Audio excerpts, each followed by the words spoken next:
السلام علیکم ورحمۃ اللہ وبرکاتہ۔ اعوذ باللہ من الشیطان الرجیم، بسم اللہ الرحمن الرحیم۔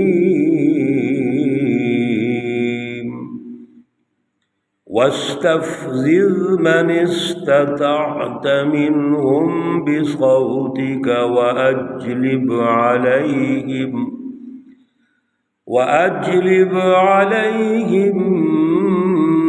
بخيلك ورجلك وشاركهم في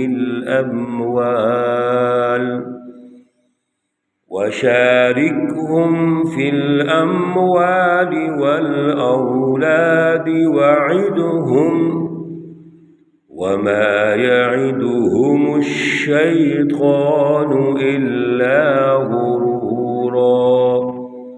صدق الله العلي العظيم۔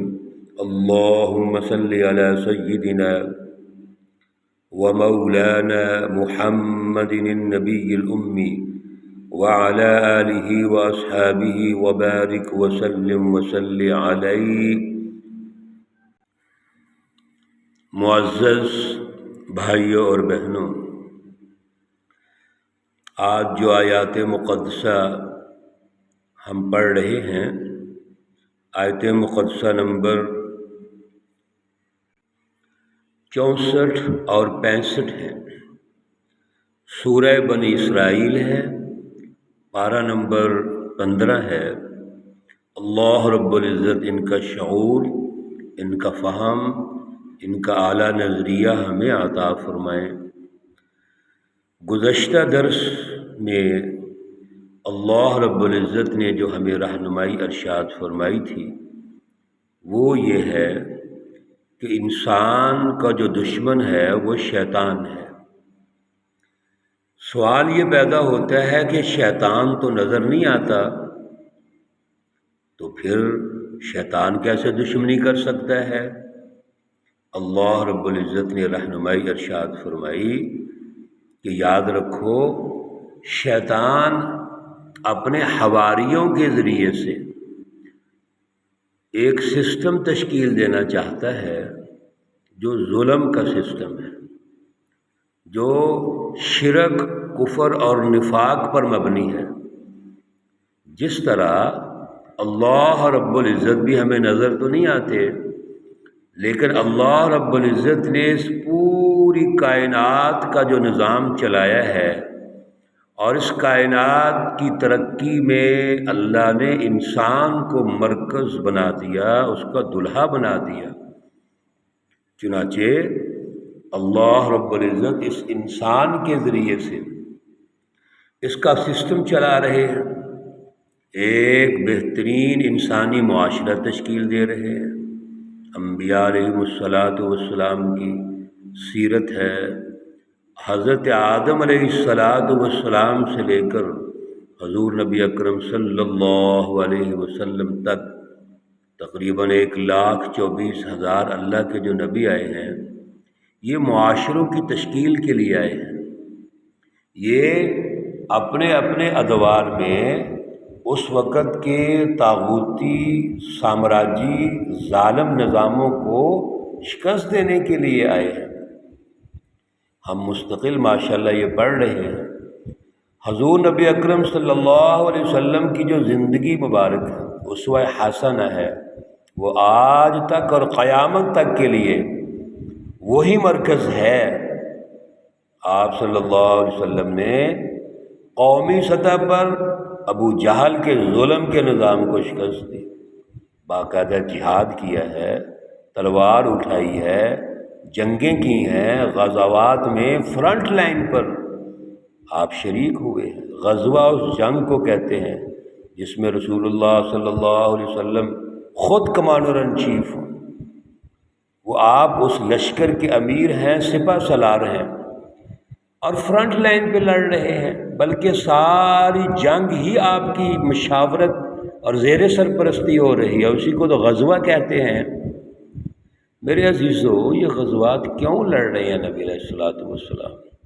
کیونکہ اس وقت کے جو طاغوتی شیطانی جماعتیں ہیں، حزب الشیاطین ہیں، انہوں نے ظلم کے نظام قائم کر کے انسانی معاشروں کو غلام بنایا ہوا تھا۔ انہوں نے سیاسی طور پر سارے اختیارات اپنے پاس جمع کیے ہوئے تھے اور انسانوں کو وہ جانوروں کی طرح سمجھتے تھے۔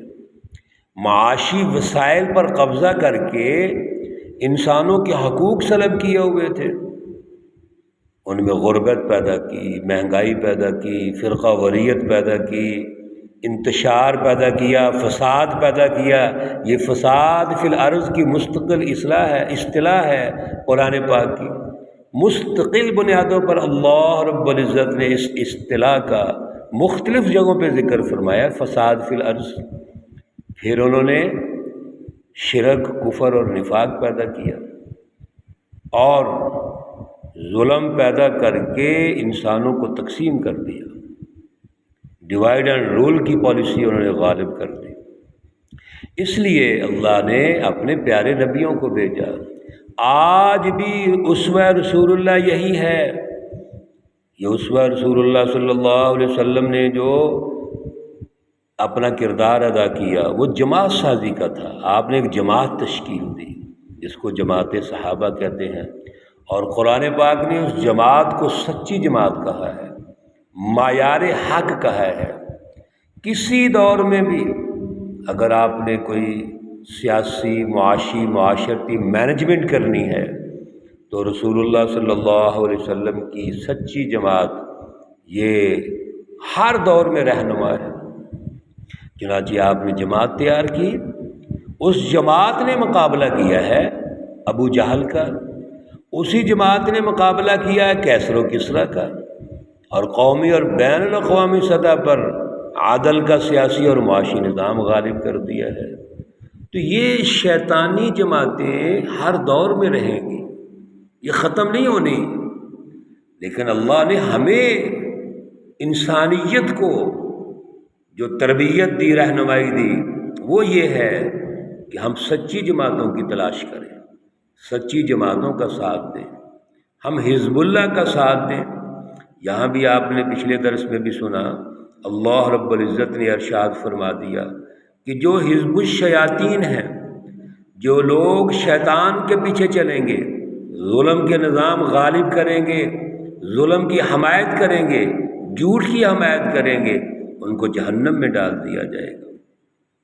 آج اللہ رب العزت پھر اس شیطان کو اور شیطانی جماعتوں کو یہ کہہ رہے ہیں کہ جتنے بھی ماحول موجود ہیں آپ اس میں کوشش کر کے دیکھ لیں، فاستفزز من استطعت، جتنی تمہارے اندر طاقت ہے آپ کوشش کر کے دیکھ لو، آپ ان کو گمراہ کر کے دیکھ لو، پھسلا کے دیکھ لو۔ کیا کیا طریقے ہوتے ہیں کسی کو گمراہ کرنے کے، پھسلانے کے؟ کیا طریقے ہوتے ہیں؟ سب سے پہلے دعوت ہوتا ہے، بصوتی کا، اپنی آواز سے، اپنے پراپوگنڈے سے، اپنے دعوت کے نظام سے۔ اور دعوت کا نظام شیطانی پراپوگنڈا وہ ہر دور میں موجود رہا ہے، اور آج کے دور میں تو بہت زیادہ ہے۔ آج جو میڈیا کا دور ہے، الیکٹرانک اور پرنٹ میڈیا کا دور، آج تو شیطان کی جو آواز ہے مختلف انداز میں اس کو نمایاں کیا جاتا ہے۔ اور اللہ معاف کرے، ہمارے وہ لوگ جو مذہب رکھتے ہیں، مذہبی مزاج رکھتے ہیں، مذہبی ذوق اور شوق رکھتے ہیں، شیطان اپنے پراپوگنڈے میں ان کو استعمال کر جاتا ہے۔ ہم جب شیطان کے لیے استعمال ہو جاتے ہیں، جھوٹا نظام غالب آ جاتا ہے، ظلم غالب ہوتا ہے، تو بعد میں یاد آتا ہے کہ ہم کیا کر رہے ہیں، ہم تو استعمال ہو گئے ہیں۔ محترم دوستوں، بزرگوں، ساتھیوں، عزیزوں، آج کے دور میں تو شیطانی آواز بڑی غالب ہے۔ پھر اور شیطان کیا کرتا ہے؟ شیطانی جماعتیں کیا کرتی ہیں؟ روب ڈالتی ہیں، وَأَجْلِبْ عَلَيْهِمْ بِخَيْلِكَ وَرَجِلِكَ، لے آؤ اپنے جو سوار ہیں اور اپنے پیادے، جتنی تمہاری فوج ہے وہ لے آؤ۔ وہ فوج کے ذریعے، طاقت کے ذریعے کوشش کرتے ہیں، دوسروں پر دباؤ ڈالتے ہیں، قوموں پر دباؤ ڈالتے ہیں، انسانیت کو غلام بنانا چاہتے ہیں، ظلم میں رکھنا چاہتے ہیں، چنانچہ یہ دباؤ ہے۔ تیسرا ایک دباؤ کیا ہے؟ وَشَارِكُهُمْ فِي الْأَمْوَالِ وَالْأَوْلَادِ، وہ تمہیں مالی اعتبار سے مختلف وعدے کریں گے، فائدہ پہنچانے کے دعوے کریں گے، اولاد کو فائدہ پہنچانے کے دعوے کریں گے۔ شیطان اور شیطانی جماعتیں تمہارے مال اور اولاد کے اندر شریک ہو جائیں گی۔ آج یہی نہیں ہو رہا؟ آج ہمارے ملک کے اندر بھی اور جہاں بھی یہ سامراجی نظام ہے، ہم یہ سمجھتے ہیں کہ یہ ہمارے حکمران جو ظلم کر رہے ہوتے ہیں، ہمیں لوٹ رہے ہوتے ہیں، اگر کوئی چھوٹا سا فائدہ کرتے ہیں ہم سمجھتے ہیں بڑا فائدہ ہمارا کر دیا۔ اور جو بھی حکومت آتی ہے، اگر کوئی سڑک بنا دے، کوئی موٹر وے بنا دے، کوئی اور اچھا کام کر دے، وہ اپنا لیبل لگانا شروع کر دیتے ہیں۔ او بھائی، یہ تو تمہاری ذمہ داری یا فرض ہے، تم نے کون سا تیر مار لیا ہے؟ اگر کوئی انسانی بنیادوں پر آپ نے کام کروا دیے ہیں جو انسانوں کی ضرورت ہے، تو تم کس لیے آئے تھے؟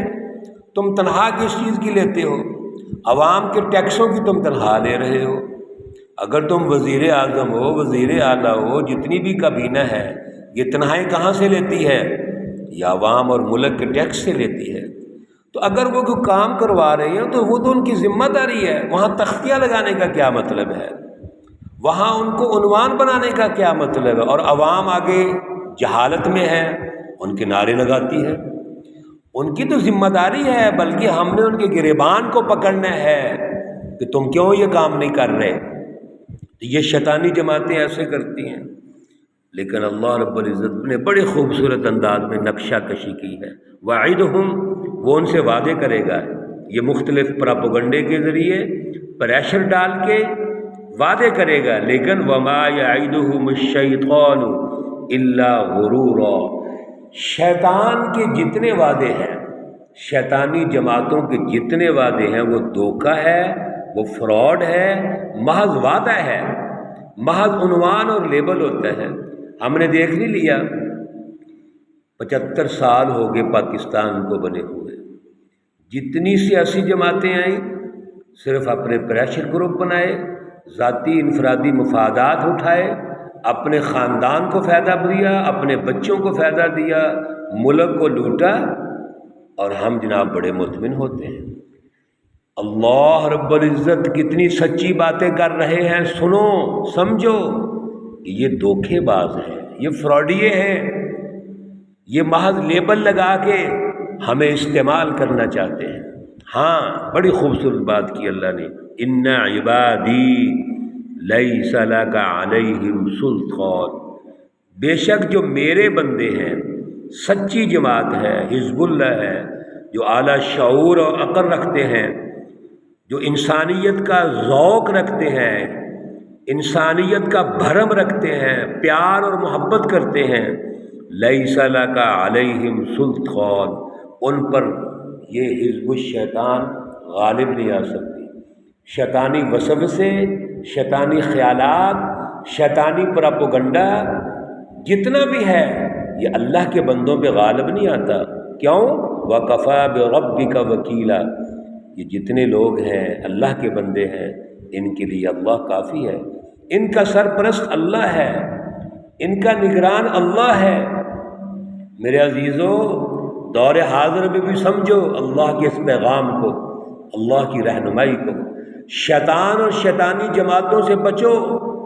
یہ جتنا پراپوگنڈا آج شیطانی چلتا ہے، ہمیں فائدہ پہنچانے کے حوالے سے، ہماری اولاد کو فائدہ پہنچانے کے حوالے سے، قومی بنیادوں پر جو خیر خواہی کے دعوے کرتے ہیں، آئین اور قانون کی بالادستی کے دعوے کرتے ہیں، سب ہمیں استعمال کرنے کے لیے، لیکن اللہ کے بندے استعمال نہیں ہوتے، وہ شعور اور عقل سے کام لیتے ہیں، اعلیٰ نظریہ سے کام لیتے ہیں۔ اللہ رب العزت ہمیں اعلیٰ شعور عطا فرمائے، اعلیٰ نظریہ عطا فرمائے، سچی جماعتوں کی پہچان پیدا فرمائے۔ اسوہ رسول اللہ صلی اللہ علیہ وسلم اور اسوہ صحابہ کو سمجھنے کی توفیق عطا فرمائے۔ آج اسی کی ضرورت ہے، اسی کی جد و جہد کی ضرورت ہے۔ اللہ توفیق اور صلاحیت عطا فرمائے۔ اللہ رب العزت تمام مرحومین و مرحومات کو جنت الفردوس میں اعلیٰ مقام عطا فرمائے۔ اللہ رب العزت تمام بیماروں کو شفائے کاملہ عاجلہ مستمرہ عطا فرمائے۔